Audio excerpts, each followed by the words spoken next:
Hardasa yanvarın ortaları idi. Kəndimiz ağappaq qış sağındaydı.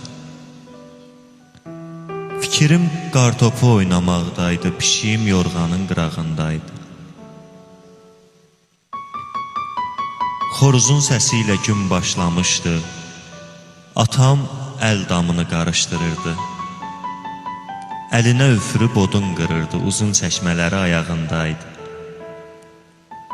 Qardaşım atama kömək edirdi, papağın bir ucu qulağındaydı. Babam öz əli ilə tikmişdi deyə, ən böyük xoşbəxtlik evin içi idi. Peçimiz bir dənə odun peçi idi, o da nənəmgilin otağındaydı.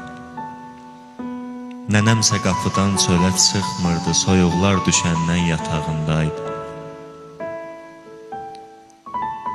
Anam dərslərimə kömək edirdi.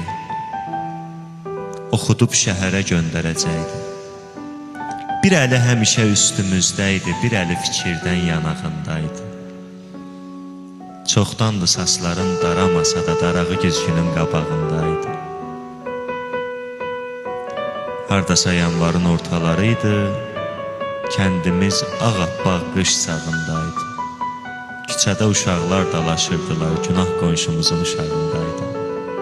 Günah qonşumuzun uşağındaydı.